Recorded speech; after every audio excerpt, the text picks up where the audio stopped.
Tonight we talk about the veins of the green giant, the secret networks that once pulsed beneath the dense, breathing heart of the Amazon rainforest. You hover there in your mind's eye, suspended over an endless emerald ocean. At first, it looks like chaos, vines tangling, rivers coiling, trees jostling for light.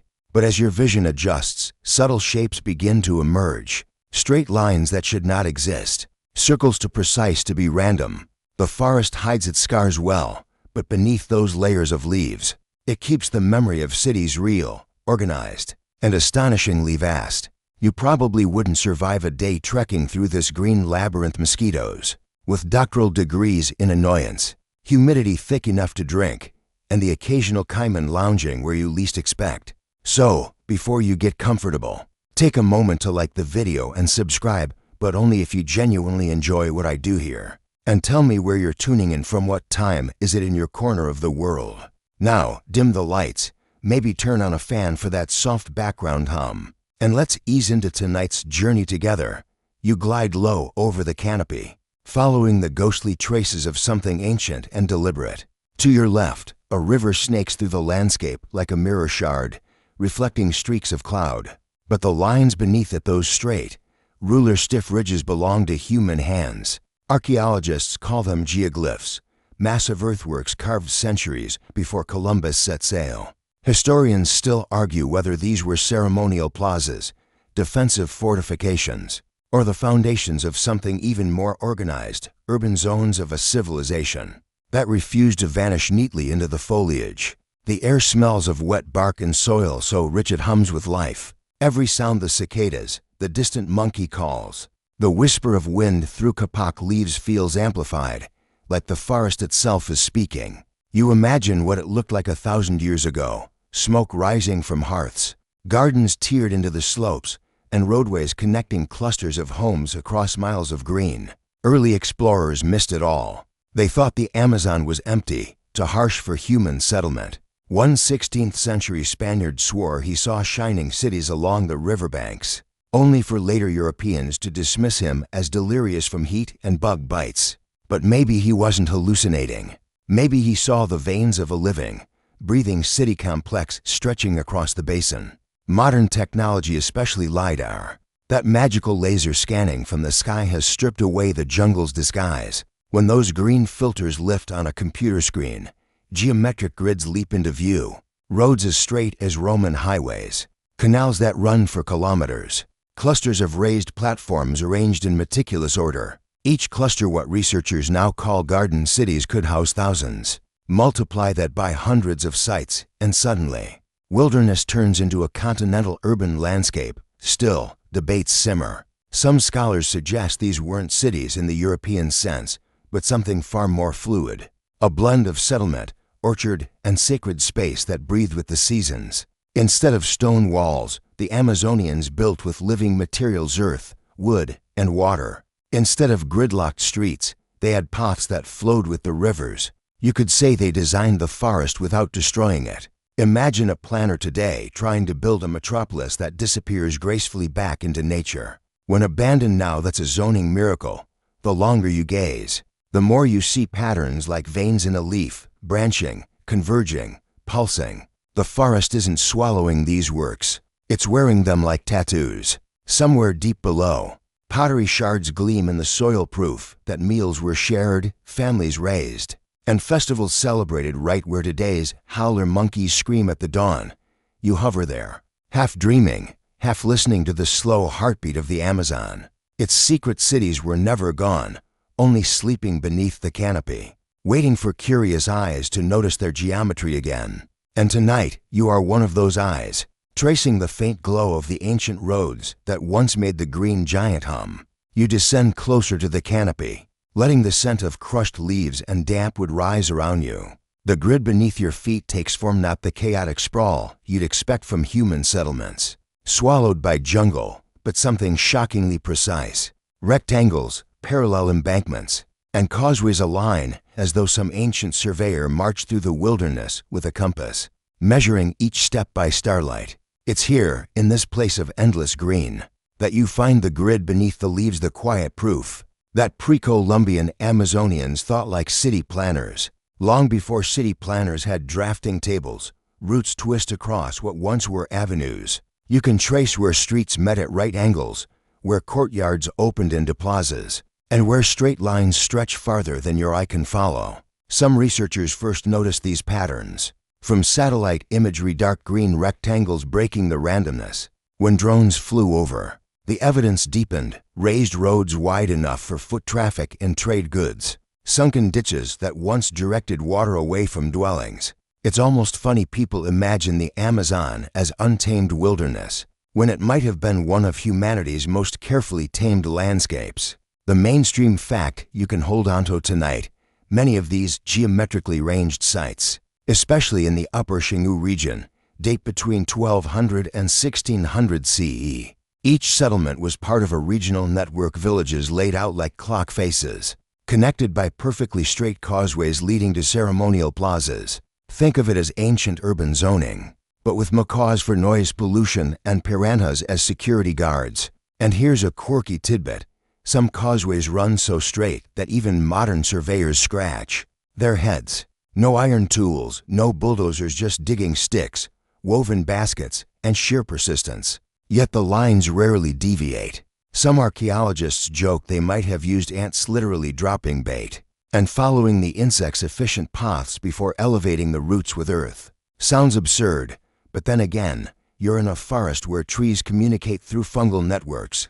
So who's to say? Historians still argue whether this grid system was meant primarily for governance, ritual alignment, or something ecological, perhaps managing seasonal floods and crop rotation. What's clear is that it worked. Even today, standing water pools neatly along the remnants of these ditches, and certain plant species grow in rows that echo the old layout. It's as if the forest remembers the shape of human intention. You kneel beside one of the raised platforms.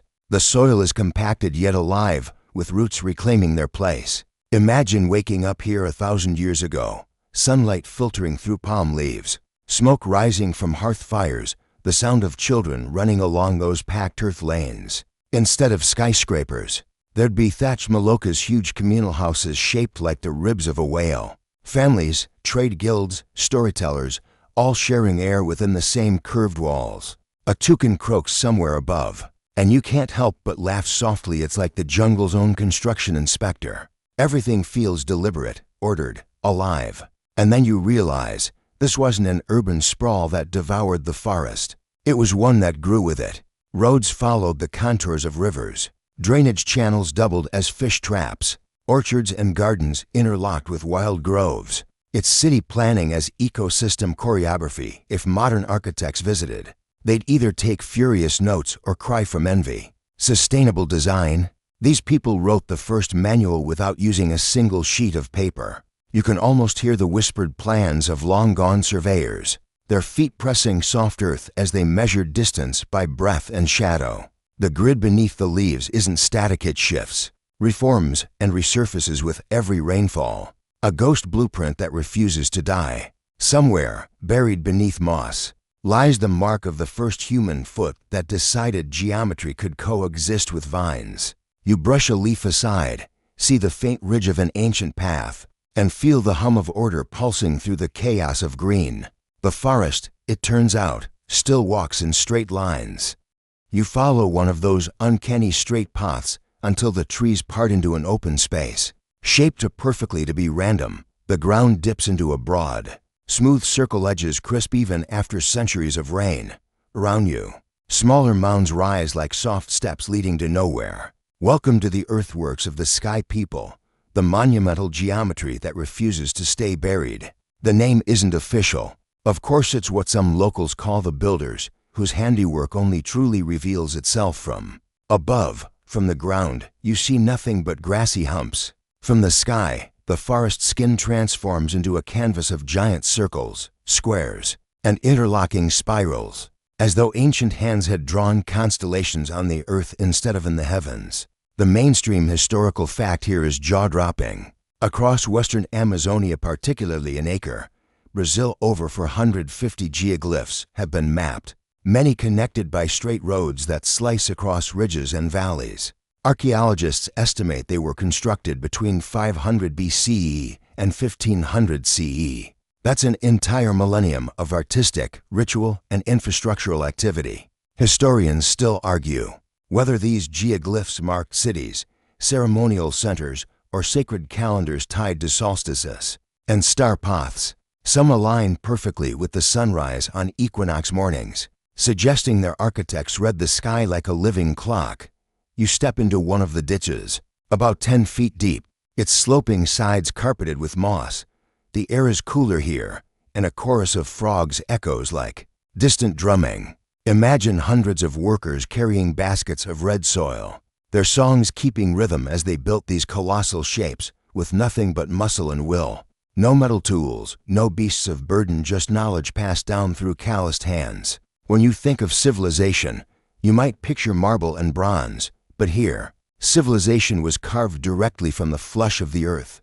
There's a fringe but fascinating tidbit floating in Amazonian lore. Some say the builders designed these forms to be seen by their god sky dwellers or spirit ancestors who watch from above. A few researchers even speculate they served as acoustic amplifiers, their circular ditches turning chants and drums into resonant waves that rolled across the treetops. You can almost hear it now, the low hum rising as hundreds of voices join, their sound trembling there. Oh, the soil. Maybe the forest itself was part of the ceremony, leaves shivering like living instruments.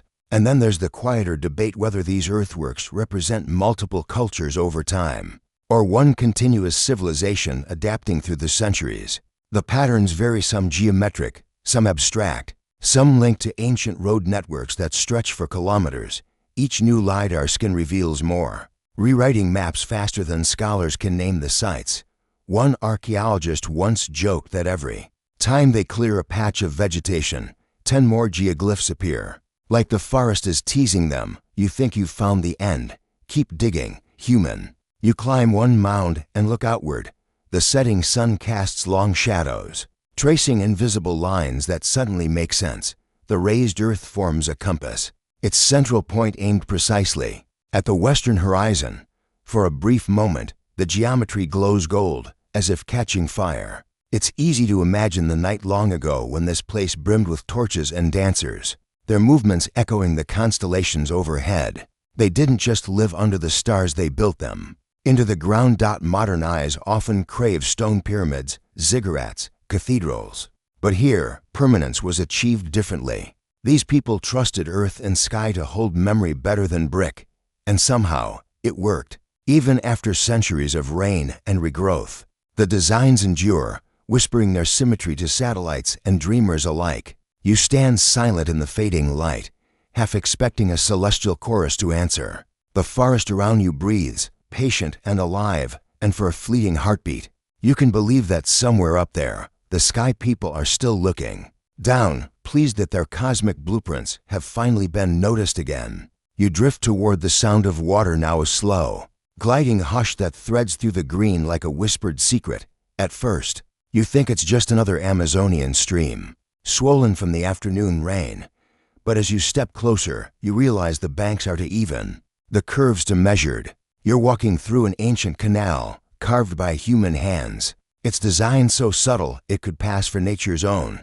This is where water becomes architecture, where the builders of the forest sculpted rivers as carefully as they shaped roads. The air feels thicker here. Mosquitoes drift like lazy drones, and your boots sink into mud that smells faintly metallic. Still, you can sense precision beneath the murk. Archaeologists working near the Llanos de Moyos in Bolivia discovered entire landscapes of canals, causeways, and fish ponds, tens of thousands of hectares designed to control floods and support massive populations. The mainstream historical fact: these earthworks weren't random irrigation ditches. They were part of a deliberate hydrological system that transformed a flood-prone plain into a year-round food engine. Some channels guided water to fields. Others diverted excess into reservoirs stocked with fish. Every droplet was accounted for. You imagine the scene centuries ago, villagers walking along elevated embankments. As water glimmers below, fields bursting with manioc and maize, fish pens shimmering like mirrors at sunset. Children would splash, In shallows, not realizing the pond's shape was calculated to maximize oxygen flow. The designers understood water the way we understand electricity: controllable, distributable, essential. Here's the quirky tidbit. In some of these engineered ponds, archaeologists found the bones of giant fish species that no longer exist in those regions. It's as if these ancient planners were not just managing the environment, they were curating it. Some even suspect they practiced selective breeding, creating aquatic livestock long before anyone in Europe coined the term. You can almost picture a proud Amazonian engineer leaning on a paddle, admiring his oversized pacu like a farmer with a prize-winning cow. Historians still argue whether this water mastery rose from trial and error, or was guided by a central authority, some forgotten urban engineer class. Perhaps the same minds who align geoglyphs to the solstice sun. Whatever the truth, their results were revolutionary. When seasonal floods came, the canals filled perfectly, protecting settlements while replenishing the soil. When droughts struck, stored water flowed gently into the basins. Nature wasn't an enemy to fight, it was a rhythm to choreograph. You kneel beside the canal, tracing your fingers along compacted earth mixed with shards of pottery and charcoal. The soil feels different, denser, more deliberate. You realize it's not just infrastructure, it's memory. Each layer records 1,000 decisions, each bend a compromise between engineering and ecology. You can almost hear the conversations that once rippled across these waters: farmers trading advice, children reciting songs about the rainy season, priests whispering prayers for balance between the sky and the soil. You tilt your head and listen. Closer. The wind carries a faint gurgling, not quite natural, a rhythm that might have once synchronized with drums during planting ceremonies. Maybe the canals doubled as acoustic corridors, amplifying chants across the fields. The thought makes you smile. Even their irrigation had style. Modern hydrologists, staring at satellite data, often blink twice before realizing what they're seeing. Hundreds of kilometers of engineered waterways mapped centuries before modern surveying tools existed. One researcher compared it to Venice, but horizontal, woven into earth instead of built upon it. You could navigate the entire landscape by canoe, moving between villages without touching dry ground. You step into a shallow channel, water swirling around your ankles, cool and alive. The current tugs gently, guiding you forward like a hand. The forest hums above, cicadas rising in a steady pulse. In that moment, you understand why the builders shaped water this way. Not to dominate it, but to listen to it. The canals don't resist the flood, they speak its language. The entire system feels less like a machine and more like a song, the Amazon's original symphony of survival. You step out of the water and onto a slope where the ground suddenly darkens, not the typical red or ochre soil of the Amazon, but a velvety black, soft beneath your boots. The locals call it terra preta, black earth, and even before you kneel to touch it, you sense its difference. It's warm, almost humming with fertility, as if it remembers every seed ever planted. This is soil that never dies, the quiet miracle of ancient bioengineering. You scoop up a handful. It crumbles between your fingers like cake, rich and fragrant, dotted with flecks of charcoal and bone. Scientists have studied this earth for decades, baffled by its endurance. Normal Amazonian soil loses nutrients quickly, it's acidic, easily washed away by rain. But terra preta remains fertile for centuries, even after continuous cultivation. That's your mainstream historical fact. These soils cover vast swaths of the central and lower Amazon, and they were created intentionally by pre-Columbian people, not by accident. Imagine the scene: long ago, villagers tending compost pits, adding charred wood, pottery shards, fish bones, and food waste layer upon layer. Over time, the mixture transformed into something alive. Modern chemists have tried to replicate it and mostly failed. The carbon particles are so stable they resist decomposition, creating a self-sustaining ecosystem of bacteria and fungi. Historians still argue whether this innovation emerged from trial and error, or an organized agricultural science guided by spiritual ritual. Either way, it worked astonishingly well. Here's your quirky tidbit. When archaeologists first dug into terra preta, they found microcharcoal fingerprints, tiny human-made particles that show controlled low-heat burning, not wildfires. Some researchers half-jokingly call it the world's first compost subscription plan, delivered straight to the soil for a millennium of results. You'd think modern influencers would sell it in branded jars by now. As you dig deeper, you notice something stranger still. The patches of terra preta aren't random. They form clusters near ancient roads, plazas, and waterways. Each patch could mark a former neighborhood, a living record of settlement density. When plotted on a map, these black earth zones outline the shape of ancient cities more accurately than any ruin. The soil is the ruin, what remains after wooden homes decayed, after fire pits cooled, after people vanished, but their chemistry persisted.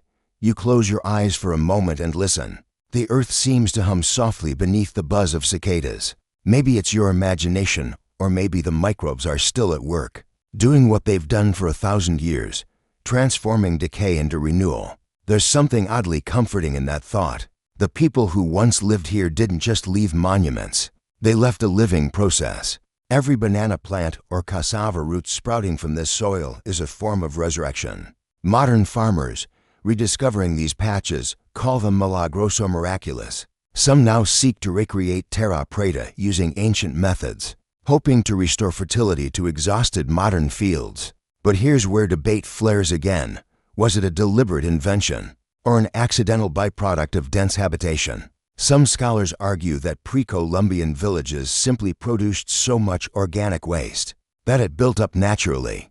Others insist it was a conscious technology, part of a managed urban forest system. Either way, it's proof that these societies understood sustainability before the word existed. You sift the dark soil once more, feeling its fine texture, and wonder what future archaeologists will find beneath our city's plastic, concrete, Wi-Fi routers fossilized in the dirt. Compared to this, our legacy seems brittle. The people of the Amazon created something that not only endured, but continues to nourish life centuries later. That's more than architecture. It's a philosophy.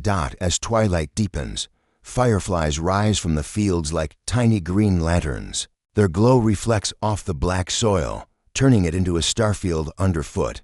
You smile at the thought, the forest sky above, another below. The ancients built both, and tonight, standing between them, you realize that even in silence, the earth remembers who taught it to live forever. You follow the edge of the black earth until it blends again into the riotous green of the living forest. The air feels denser here, full of invisible connections. You sense that you're no longer walking through isolated sites, but along the sapses of something greater. Villages, fields, waterways, geoglyphs all once pulsed together. This is the networked forest, where human settlement and ecosystem fused into one immense organism. You step onto a raised causeway barely wide enough for two people to walk side by side. It stretches straight into the canopy, vanishing into shadows. These ancient roads sometimes elevated meters above the floodplain once linked settlements. Dozens of kilometers apart, modern LiDAR scans reveal that they form not random routes, but an interconnected grid, like neural pathways glowing beneath the green surface. Historians still argue whether these networks were primarily for trade, pilgrimage, or governance, but their reach was astonishing. Some may have stretched from the Andean foothills deep into the basin, connecting distant cultures across thousands of square kilometers. You pause to rest beneath a towering ceiba tree, its roots like petrified tentacles gripping the soil. The forest hums around you, macaws squawk, cicadas buzz, and something rustles in the underbrush. Imagine walking this path centuries ago, the rhythmic thump of bare feet, the creak of woven baskets, traders carrying salt, pottery, feathers, and stories. Each causeway was both highway and lifeline. It's easy to picture travelers lighting torches at dusk, their flickering glow marking the route like a glowing spine through the jungle night. Here's a mainstream fact to anchor you.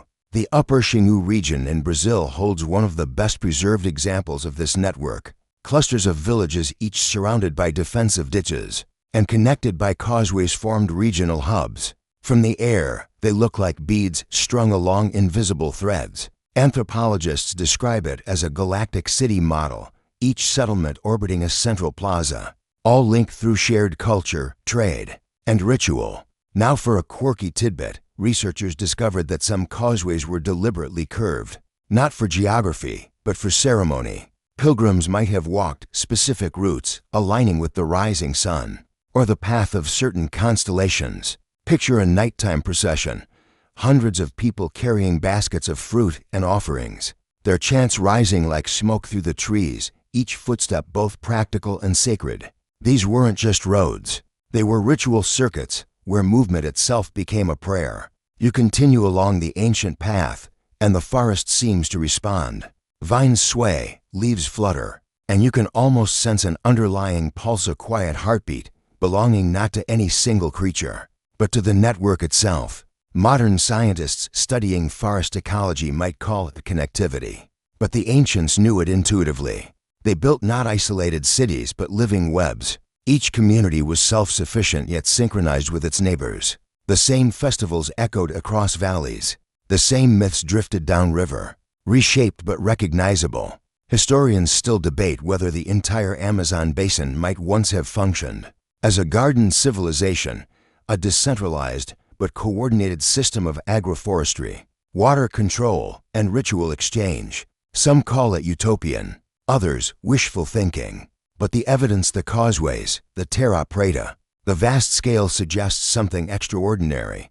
The forest wasn't an obstacle to civilization. It was the civilization. You stop at a junction where three ancient paths meet, their lines barely visible beneath moss and roots. The geometry feels intentional, like an intersection of arteries. If the Amazon were a body, this would be its heart. You close your eyes, and for a moment, you imagine you can hear it beat, the distant rumble of thunder like the echo of drums, the sigh of wind through palm fronds like a communal breath. The network never truly died. It simply switched languages. Now it speaks through rivers, roots, and whispers of data from orbiting satellites, rediscovering its form. You smile to yourself. The forest is no museum, it's a living network, still learning, still communicating. And somewhere in its deep memory, it remembers the engineers who first taught it to think. You keep walking until the forest thins and the air feels charged, as though the ground beneath you hums with old intent. Here, beneath layers of time and leaves, lies the story of those who made all this possible. The hidden engineers, surveyors, builders, skywatchers whose names are lost, but whose fingerprints still press against the landscape. Tonight, you meet them through the traces they left behind, the straight lines, the raised mounds, the perfectly aligned ditches that make no sense unless you remember that once someone measured them on purpose. You stop at what looks like a ridge, but it's not natural. The slope is smooth, edges too consistent. You kneel and scrape away the moss, revealing compacted clay mixed with shards of pottery. It was once part of a platform, one of thousands where homes or ceremonial structures once stood. The people who designed these weren't improvising. They were working from a plan. The mainstream historical fact: excavations in regions like the Xingu and Acre have revealed evidence of surveying and coordinated construction across wide distances. Alignments often point to the cardinal directions or the solstice sunrise. Historians still argue whether this indicates a centralized leadership or a shared cultural blueprint spread through trade and ritual. And then comes the fringe rumor that makes you grin. Some researchers whisper that the engineers might have used astronomical sightlines to measure and align their roads, marking positions of the rising stars with wooden poles before clearing forest corridors toward those points. Imagine that, ancient city planners using Orion's belt as a construction laser. Not bad for a civilization the world once assumed didn't exist. You tilt your head back. Between gaps in the canopy, a few stars wink down. To the people who built here, those constellations weren't just decoration, they were blueprints. The same way modern architects rely on satellite imagery, these builders used the night sky as their grid. Their roads followed the rhythm of celestial time. The causeways you walked earlier may have doubled as ceremonial runways, leading the living toward the heavens during ritual processions. Here's a quirky tidbit. In some excavation sites, researchers found stones arranged in curious patterns, sometimes forming parallel lines leading outward from central plazas. One theory suggests they served as measuring stations, early engineering labs where surveyors calibrated their ropes and sight poles. Another theory claims they were teaching sights places, where young apprentices learned to read shadows and estimate distances using little more than their thumbs and the tilt of the sun. It's humbling to imagine a group of students, laughing in the heat, squinting at their instructor's stick drawing in the dirt, unaware that their lesson would outlast empires. The debate still simmers. Were these master builders part of a single great civilization, or independent communities sharing a collective genius for design? Some scholars argue for a cultural gradient, ideas diffusing gradually through kinship and trade. Others insist there must have been a coordinating hand, a league of planners or priest engineers guiding the flow of knowledge, like the canals guided the rivers. Maybe both are true. The forest thrives on networks, and so did its people. You picture one of those ancient engineers now, bare feet dusted with charcoal, a woven band holding back their hair, a measuring rope coiled like a snake at their waist. They stand on a mound at dawn, watching the first sunlight touch the horizon. In that moment, geometry becomes prayer. They adjust their sight line, nod, and signal to others hidden among the trees. Somewhere, axes of wood and stone begin to rise and fall in unison. The blueprint of a city begins not on parchment, but in memory. A breeze rustles the canopy, carrying the scent of rain and earth. The engineers are long gone, but their lines remain. Their mathematics turned into moss. Their symmetry became part of the forest's pulse. You realize that every step you've taken tonight follows the path of their thoughts. The hidden engineers didn't vanish there whispering through the design itself. You only need to listen to the ground to hear their calculations still ticking beneath your feet. Rain begins to fall, a steady whisper that softens everything: the air, the leaves, even your thoughts. The forest smells of wet bark and ancient memory. You sense it now, the shift, the pulse of a once connected world slowing, fragmenting. This is the moment where brilliance begins to dim, when the network of the forest turns fragile. You're walking through the ** collapse, or perhaps the transformation ** of a civilization. You step along a ridge that once carried traders and priests. Now it's just a raised stripe of earth, slippery with moss. Beneath your feet, the buried channels are clogged with roots. Once, water ran through here in perfect rhythm. Now it's chaos. Historians still argue whether the Amazonian civilizations truly collapsed or simply adapted and dispersed, their population thinning as climate and contact changed the rules. The mainstream historical fact: by the 1500s, much of the Amazon's structured settlement system had faded. The reasons remain tangled: climate fluctuations, soil exhaustion, and most dramatically, the arrival of Europeans bringing diseases the forest had never known. You can almost picture it: villages once alive with laughter and smoke now silent, their people migrating to smaller clearings or retreating deeper into the forest.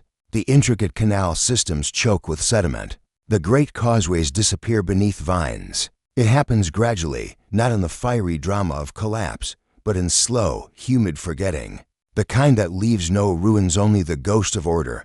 Still, something remarkable endures. The people didn't vanish. Their descendants live on among today's indigenous Amazonian nations: the Kuakuro, the Ashaninka, the Tikuna, each carrying fragments of old knowledge. The water management practices, the forest gardens, the myths of star-born ancestors, they're echoes of the same blueprint you've been tracing all night. Collapse might be too harsh a word. Transformation fits better. The forest reabsorbed its children. Here's your quirky tidbit: in some parts of the basin, explorers in the 19th century reported seeing earthen pyramids poking from the canopy. They assumed they'd stumbled upon some lost civilization. A few even blamed extraterrestrials because of course they did. Later, when those mounds were studied, they turned out to be the tops of ancient ceremonial platforms, still perfectly aligned east to west. Nature had cloaked them, but geometry had survived. The rain thickens, hammering softly on the leaves. You pull your cloak tighter and keep walking. Ahead, the path dips into a depression, a dried moat, perhaps once part of a fortified settlement. You crouch, tracing your hand along the contour, and imagine what the final years felt like. Perhaps the leaders met here one last time, deciding whether to stay or scatter. Maybe they saw the sky darkening not with clouds, but with omens. The drums would have fallen silent. The stars they once used to plan cities now seemed to mark endings instead. Historians still debate how fast disease spread. Some suggest entire regions emptied within a generation after first European contact. long before anyone arrived to record it. By the time explorers like Francisco de Orellana sailed down the Amazon in 1542, he described bustling towns and elaborate societies along the riverbanks. Yet when later expeditions returned, everything had gone quiet. Scholars once thought he exaggerated. Now, after LiDAR revealed the true scale of the earthworks, many wonder if he actually understated it. You pause beneath a giant kapok tree, the rain-forming rivulets along its trunk. It's hard not to feel the weight of loss, the melancholy beauty of a civilization swallowed by the very forest it once shaped. And yet, it feels right somehow. The forest didn't destroy them, it protected them. The roots and vines grew over their roads like bandages, sealing the memory away until we were ready to look again. You smile faintly. Maybe that's what the engineers intended all along, not immortality, but return. When the rains stop and silence settles, you can almost hear the soft crackle of life still at work beneath your boots. Their canals may be clogged, their cities forgotten, but their logic remains woven into the DNA of the jungle itself. The Amazon remembers them not in marble or myth, but in how it breathes, how it balances. Somewhere, far above the clouds, a satellite pauses and sends down a laser pulse. The beam pierces the green veil, mapping every mound and road you've walked tonight. Slowly, pixel by pixel, the forest begins to whisper its secrets again. The rain fades, and with it, the weight of centuries. Morning light trickles through the canopy in thin gold beams, slicing mist like slow-moving lasers. You blink, and for a moment, it's no longer the 1500s. Drones hum overhead. LiDAR maps flicker on tablet screens. Welcome to the modern jungle, same trees, same silence. But with satellites watching from above, you're standing beside a team of archaeologists, their faces streaked with sweat and mosquito bites, their eyes alight with the thrill of discovery. One of them shows you a digital topographic model. What looks like a wrinkled green bedsheet suddenly reveals crisp rectangles and perfect circles. You lean closer. These are the buried cities you've been wandering through all night, their patterns glowing in false color, causeways, ditches, ceremonial mounds, even residential blocks. Historians still argue whether this counts as a city in the classical sense, but one thing is clear. The Amazon was no untouched wilderness. Mainstream fact. Since the 2000s, LiDAR light detection and ranging has revolutionized Amazonian archaeology. By bouncing lasers through tree cover, scientists have exposed hundreds of square kilometers of lost settlement systems, especially in regions like the Llanos de Moyos in Bolivia and the Upper Xingu in Brazil. What once looked like random forest patches now forms vast, connected landscapes. These were organized urban networks, each supporting thousands of people, linked by roads wider than modern highways. Your quirky tidbit of the night: one research drone once got hijacked by a curious macaw. It swooped in, perched on the drone's wing, and refused to let go. The archaeologist on the ground said it was like being trolled by a bird from the past. Maybe the parrot thought the laser was a spirit light, a myth reborn. The team you follow walks carefully, pointing out faint ridges and depressions invisible to untrained eyes. Yet when overlaid with LiDAR data, the geometry leaps out like invisible ink under UV light. Straight causeways intersect at 90 degrees, suggesting urban planning that rivals that of ancient Greece or Angkor. One archaeologist grins and says, "They didn't just live in the forest, they designed it." You crouch beside a shallow ditch, now half filled with leaves. In the reconstructed map, it's a boundary between two plaza complexes. The scientist explains how the builders likely used astronomy to align these layouts. Many face the rising sun during solstice or point toward the Pleiades, a star cluster revered across the Americas. Historians still argue whether these alignments were purely symbolic or part of agricultural calendars, but it's clear the ancients thought in patterns larger than themselves. Some scholars call this a green urbanism, a city without stone, where architecture was meant to blend into the ecosystem rather than dominate it. It's an idea that feels radical now, yet it flourished centuries before industrial modernity. They didn't carve mountains, they sculpted soil. They didn't dam rivers, they redirected them gently. They understood that permanence doesn't always mean concrete. As the archaeologists pack up, one of them gestures toward the forest horizon and says, We've barely mapped 1%. You look out and realize there could be hundreds more cities sleeping beneath the canopy. The forest, far from being an empty expanse, is a library, each hill, each mound, a buried chapter. And we're only now learning to read its language. The global implications sink in. If these findings hold, they rewrite not just South American history, but the entire timeline of human settlement.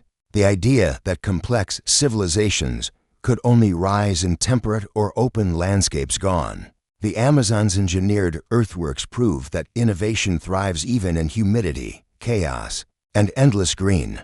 It's as if the forest itself was both canvas and collaborator. You walk alone for a while. The archaeologist's voice is fading behind you. The hum of the drones merges with the whine of insects. Above, the canopy gleams alive, ancient, and newly understood. You imagine a time when every mound and causeway below was alive with color, music, and the scent of smoked fish drifting from communal kitchens. Then you blink, and it's gone again, just forest. But now you know what lies beneath. You smile to yourself. Sometimes the biggest revolutions don't come from new technology, but from realizing how much the old world already knew. And in this case, the jungle was never the enemy of civilization, it was its partner. The hum of the drones fades into the distance, leaving only cicadas pulsing like heartbeat monitors in the leaves. You're alone again with the forest, older than empires, patient as time itself. The soil beneath you hides the blueprint of what once was, but the canopy above whispers what still could be. Tonight, you realize, isn't just about the past. It's about what the past is quietly offering to the future. You trace your hand along a tree root that has grown over an ancient causeway. It's warm from the sun, as if alive with memory. You think about how those early city makers designed their world not to conquer nature, but to live rhythmically within it. Historians still argue whether we can call it urban planning when there were no concrete streets, no marble walls. But perhaps that's the point. Their genius lay not in domination, but in orchestration. The forest was their infrastructure. Modern urban planners study the Amazonian layout with new reverence now. Some architects even call it a model for biurbanism, cities that breathe, self-heal, and recycle waste naturally. The terra preta you touched earlier, that engineered black soil, is still studied as a possible key to carbon sequestration. Imagine that, the same knowledge that fed ancient farmers could help us fight climate change. The forest's hidden cities might still save us, centuries after vanishing from sight. Your quirky tidbit: a few sustainable architects have tried to mimic those raised field systems in modern flood-prone towns. One Brazilian community built experimental floating gardens inspired by the ancient Amazonian canals. When the river rises, their vegetable patches rise too, like green rafts carrying wisdom from another millennium. The project's nickname? The ghost city that floats. You keep walking, your boots brushing through layers of fallen leaves. Every step feels like stepping across time, 1,000 years compressed into the width of a trail. The idea that these civilizations were simple or primitive now feels absurd. They were experimental, ecological, poetic. They left no skyscrapers because they didn't need to. They had stars and seasons as their architecture.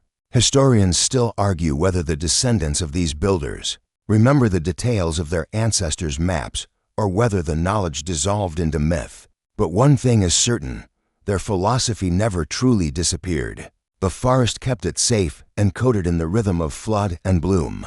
In the way roots weave across the ruins, you stop at a clearing, circular, precise, unnervingly symmetrical. The sun is setting, golden light filling the space like liquid honey. You realize this is one of their old plazas, a meeting place. Maybe it's a sign.